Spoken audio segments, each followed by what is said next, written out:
First off, I'd like to thank the organizers. It's been an honor and a pleasure to be here.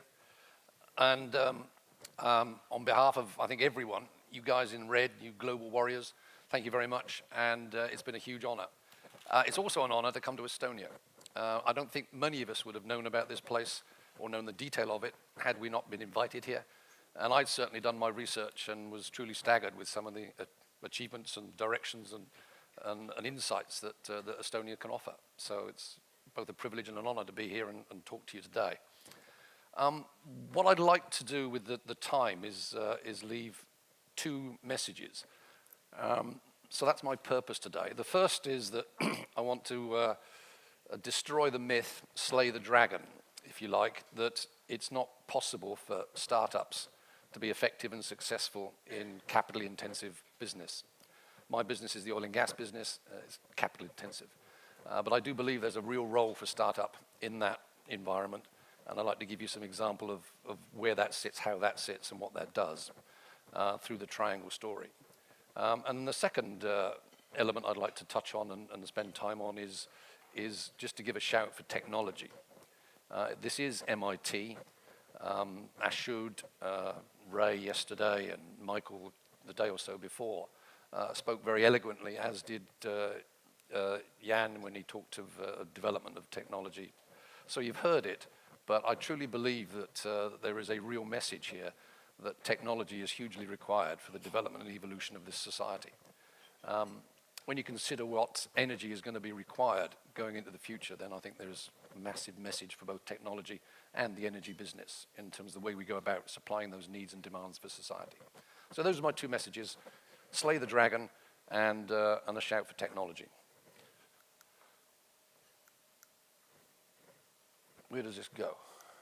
Yep. Triangle. What are we? Where are we? What do we do? The story started in a very dark, cold, and miserable Calgary in December of 2009, when two of us, John Samuels and myself, walked into a board meeting of Triangle Petroleum and politely said, "Gentlemen, time's up. 75% of your shareholders want change. They're going to get change, and they've asked us to come in and effect that change.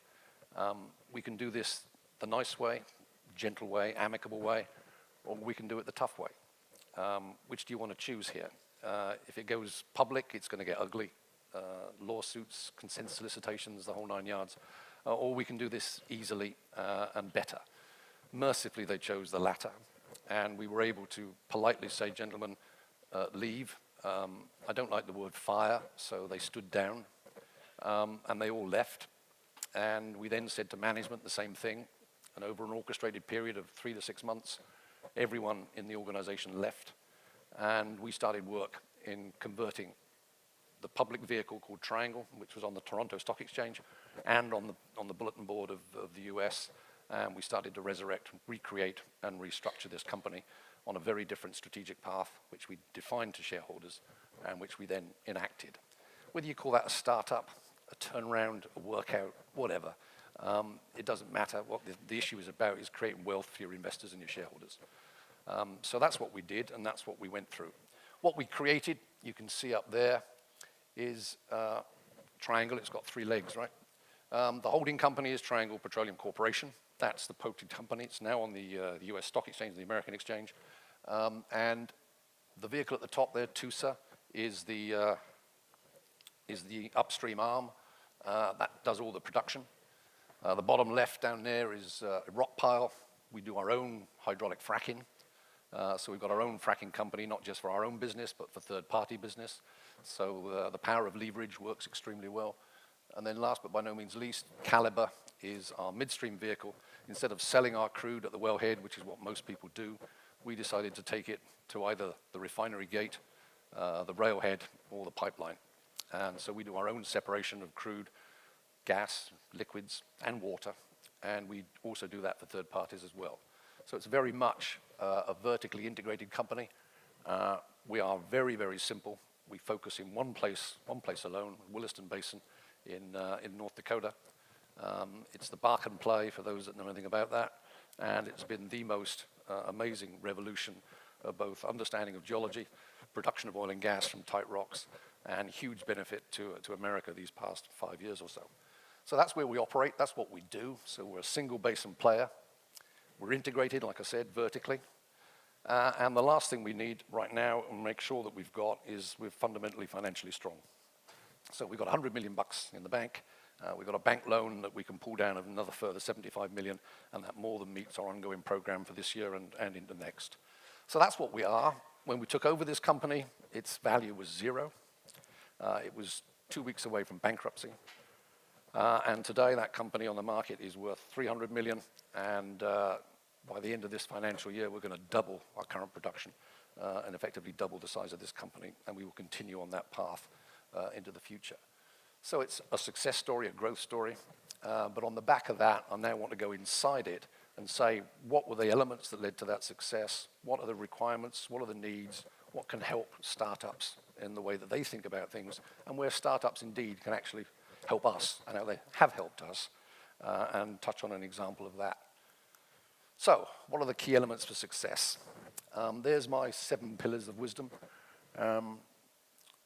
Lawrence of Arabia wrote a book, 7 Pillars of Wisdom. There they are. I'm sure Lawrence of Arabia had a red tie and worked for MIT at some stage, he must have done. So those are the 7 elements, and I want to bear those in mind and follow those through as we go through this, and there they are. First thing you've got to do is fully understand your opportunity. You need to understand it inside out, upside down, any way, which way. You've got to understand it, and you've got to understand the setting in which it sits. So what's the direction of the particular industry you're working in?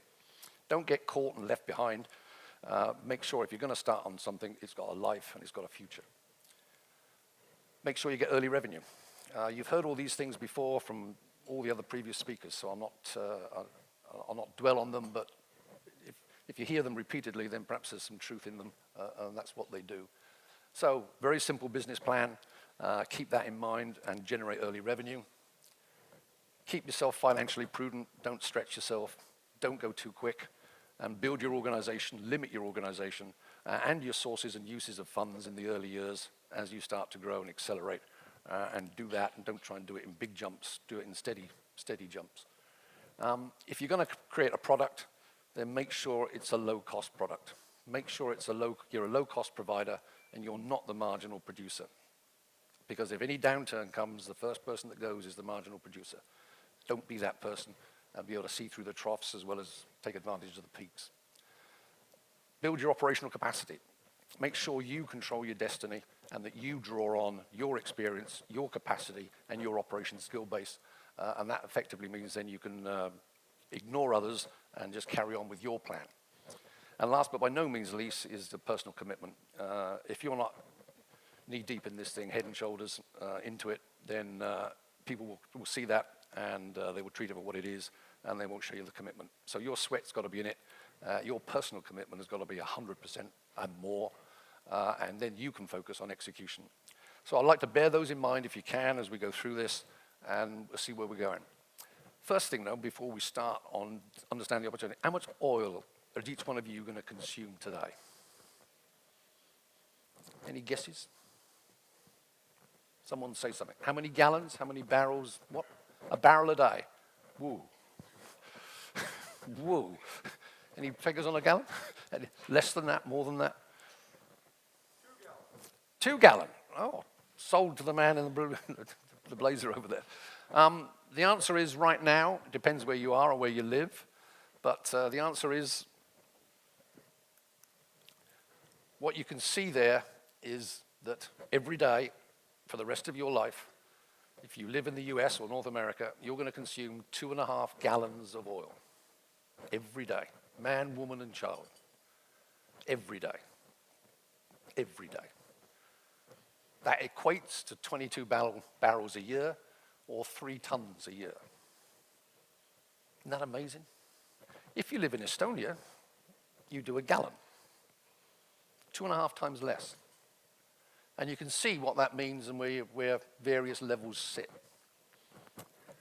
It's a staggering amount of oil and a staggering amount of demand, which we will continue to need. So when we start looking at opportunity, what do we think is the price of our product? What you can see there on the top one is under 3 scenarios: good, continuing, amazing, if we could ever do it. Those are the things that we look at in terms of the growth. There's barrels a day, millions of barrels a day there. Here we are, 2011, 2012, and look as we go into the future.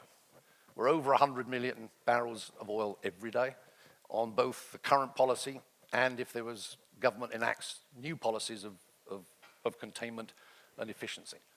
If we were ever to get to the 450 scenario, which is the 450 parts per million of carbon dioxide in the atmosphere of average, that's a huge challenge, almost certainly unachievable, because 2/3 of the capacity for generation of CO2 is already in place. So every year you delay, it gets worse.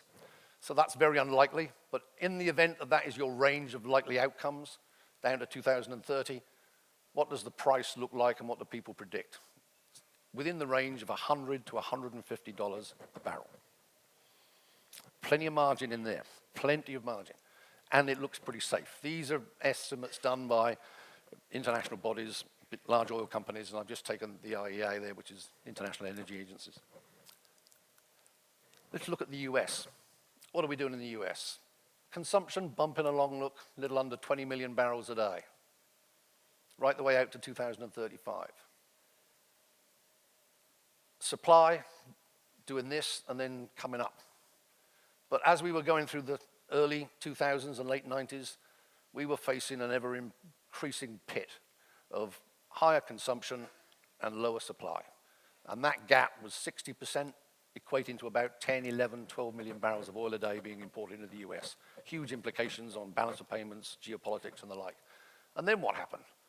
Between 2005 and 2010, whoops, it's coming closer, a lot closer. And if we can do 2 things, one, improve the recovery of the hydrocarbons that are now available in the US, this is oil, we can get onto that dotted line. And if we can continue to be efficient and start using our energy more efficiently, then we can get down to here. And by 2030, 2020 perhaps, we can be importing just 1 or 2 million barrels a day. That's a very different story to the 12 or so that we were anticipating about 5 years ago. What's caused that? Technology. Tight oil. Look what's happened in those last 5 or 6 years. Astronomically steep. What's done that? Horizontal drilling, hydraulic fracking. Those are the platforms of technology. Those are the breakthroughs. Those are the disruptors. That's what's done it. And the 2 places where that's occurred is the Eagle Ford in Texas and Louisiana, and the Bakken in North Dakota, Montana. Exclusively in America. Amazing. And that technology didn't come from the majors, didn't come from big research houses. It came from small, independent companies. I had the pleasure of meeting a guy called George Mitchell, who ran a company in Texas and developed the Barnett Shale.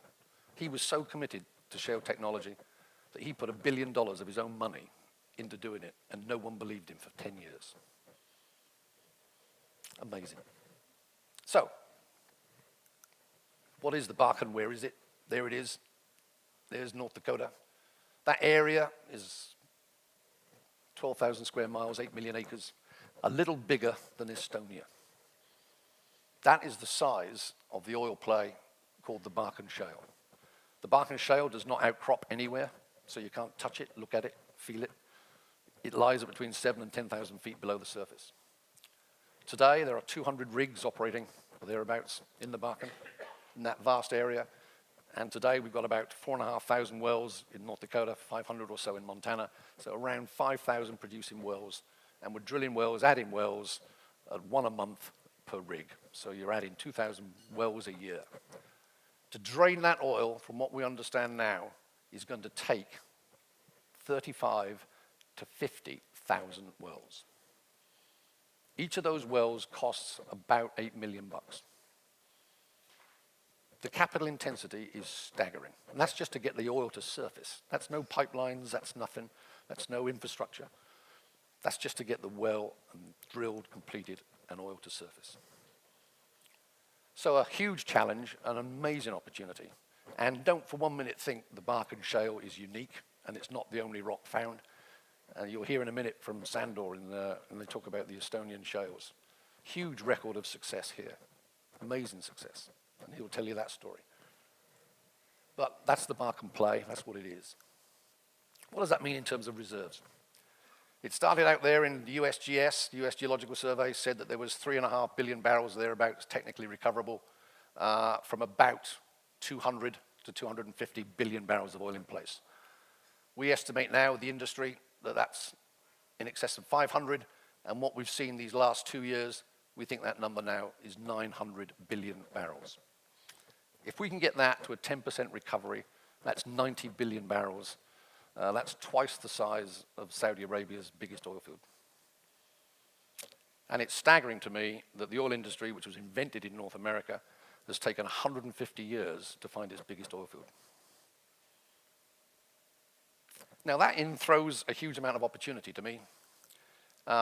Quick bit of geology, what's happened here. This is a slice through the Barkham, and it shows you down there at 10,000 feet or so, these wonderful shales have generated their oil when temperature and pressure rise, so you get a conversion of hydrogen and carbon with loose rings to create, with hydroxyl ions, to create loose ring hydrocarbons, kerogen. In doing that, there is a 30% rise and increase in volume. How is that volume accommodated? It forces itself into rocks. What we assumed in the old days was that that oil then migrated, moved upwards through carrier beds, through porosity and permeability to be trapped where we could identify it seismically. We then drill there and produce oil. All well and good. We've done that for the last 120 years. That's the oil industry. That's what I grew up in. That's what I knew. And then bingo, this happens. 80% of the oil is actually still there. It's not moved but a few kilometers. Why? Simply because the pressure of this oil moving out in these tight rocks is called lithostatic pressure. It forces against the rock. The rock is covered with overburden, and that overburden exerts a pressure called hydrostatic pressure. So when lithostatic pressure is greater than hydrostatic, it moves. But where hydrostatic equalizes lithostatic, that stops it. That's the trap. That fundamental piece of science was unknown to us until very recently, and even more recently, were we able to get that oil out by drilling horizontal wells. That's the story. So here me, a working geologist, throw it all away, start again, and try and understand what's going on as rocks go through fluids. Cross-section of a typical well bore. We go down 10,000 feet, and then we go along 10,000 feet. That's 2 miles, 3 kilometers. And we steer. And then we frack it, starting at the toe, take it back to the heel, and we frack it in 200-foot stages all the way back, and we frack that rock up. So what we're in essence doing is extending, expanding the well bore's contact with the rock. The oil drips into the fractures drip into the well bore collects it and takes it. That's how it works.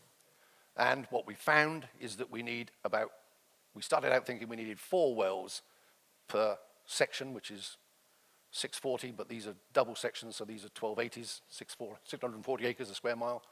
We thought we needed 4 wells. We actually now need 8, and we're actually finding more oil deeper.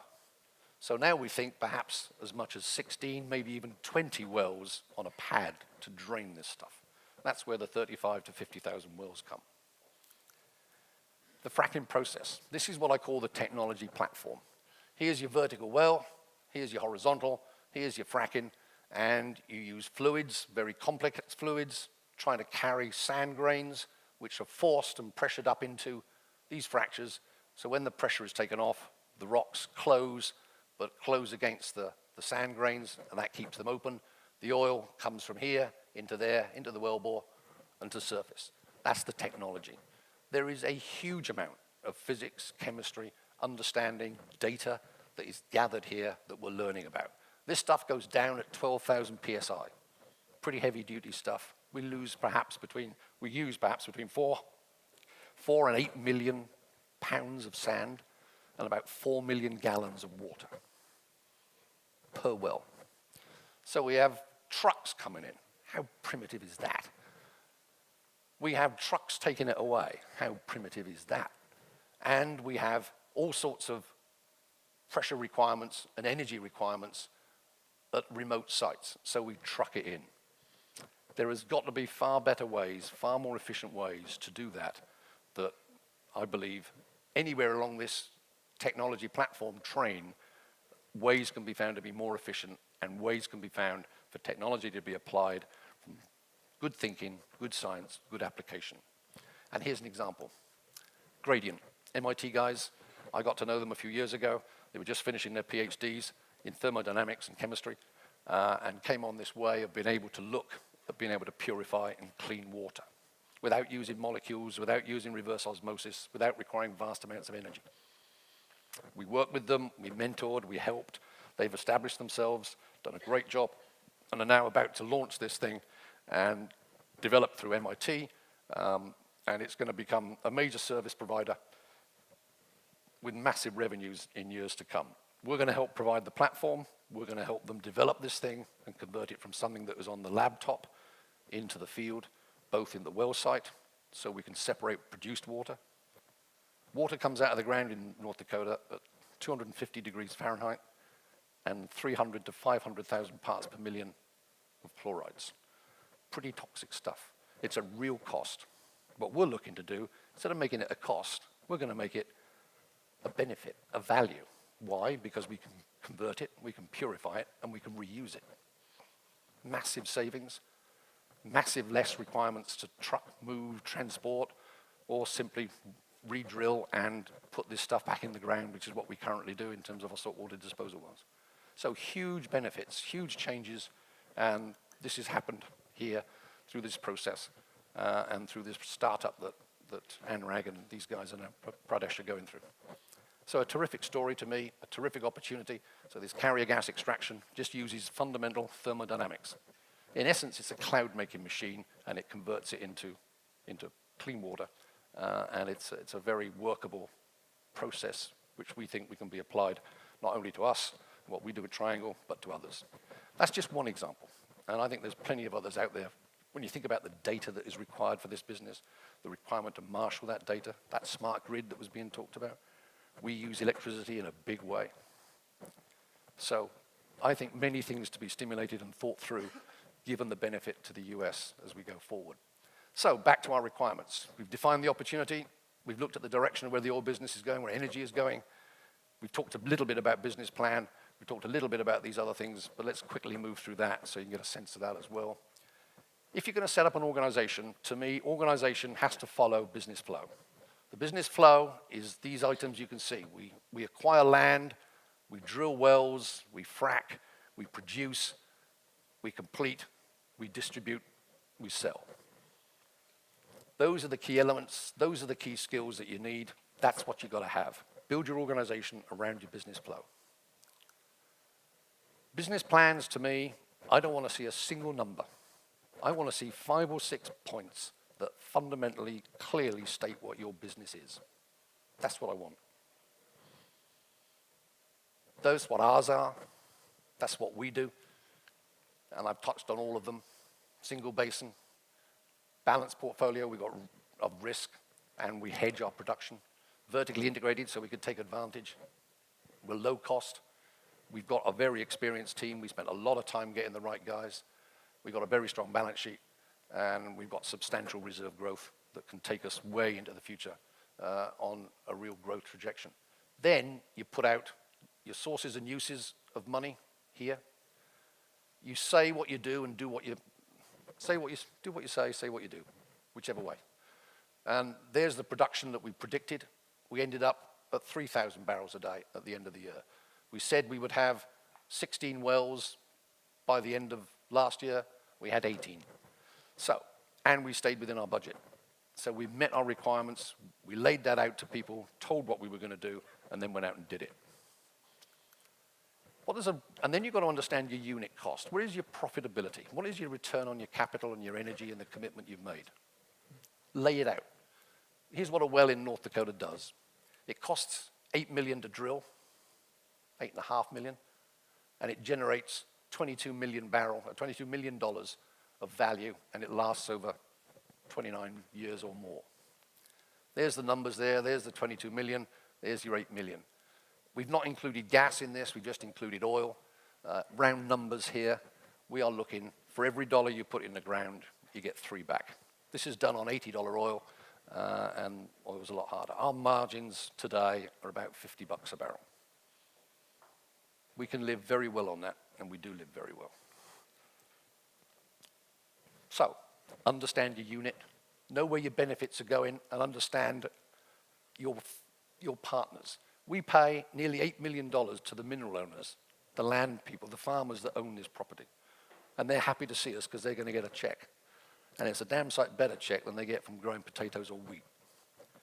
So they're very keen to help us, but we need to be friendly and very concerned about their environment and their way of life. But they're a key partner for us. So is the state of North Dakota. We supply a lot of jobs. There's 3% unemployment in North Dakota. And we pay a lot of taxes to their benefit. And we're very happy to do it. So we work with them. So they're our partners. But our unit costs and our unit margins are very high. Make sure you understand whatever your unit is. Now, how do you raise money? That's what everyone says. How do you get hold of this stuff? Well, here we go. Here's the share price. And here's when we walked in the door. People liked it. The first thing we did was raise about $10 million there. Notice we did it at $3 a share, $3.30, and we raised about just under $10 million. Bump, bump, bump, bump, bump. Laid out our plans, laid what we did, laid what we said we were going to do, started to do what we say, acquired acres, started production. We were doing about 200 barrels a day at that point. Then we went to the market again. Here was the big one. We went at $5.50 to get ourselves from the Toronto exchange onto the US exchange. We did a reverse split, so we split our shares on a 10-to-1 ratio and issued a lot more shares. That raised the best part of 150 million bucks. Oh, sorry, $68 million there. And then we did it again at $7.50, and the best part of 20 million shares, and that's when we raised about 150 million bucks. So that's the 3 times we've been to the well, been to the market, and each time we got a very sympathetic hearing. People were very keen to listen to our story. They liked our story, and they invested into the vehicle. Publicly quoted at that stage, and management has about 10% of the stock. So, a good story, well progressed. We also made sure that equity is scarce. Equity is your highest level of wealth that you can generate, so harbor it, don't give it away. And what we made sure is that we took on as much debt as we could in a sensible way, and that's where the debt level raises itself over the years based on our future production and our reserves. So it's secured against that, not against the equity. Back to this. Financial prudence, talked about organization, talked about sources and uses of funding, said that we're a low-cost provider and we don't want to be the marginal producer. We operate, so we're in control of our destiny. And I like to think we've demonstrated our commitment because we're at it every day. So that's a triangle. That's what we do. We lever our production so that we can use third parties to help us and provide us more income. So we get our fracture company goes and does work for third parties, and our midstream vehicle takes in third parties, so it takes in their oil, their gas, and their water, and we make money out of everything we produce out of the wellbore.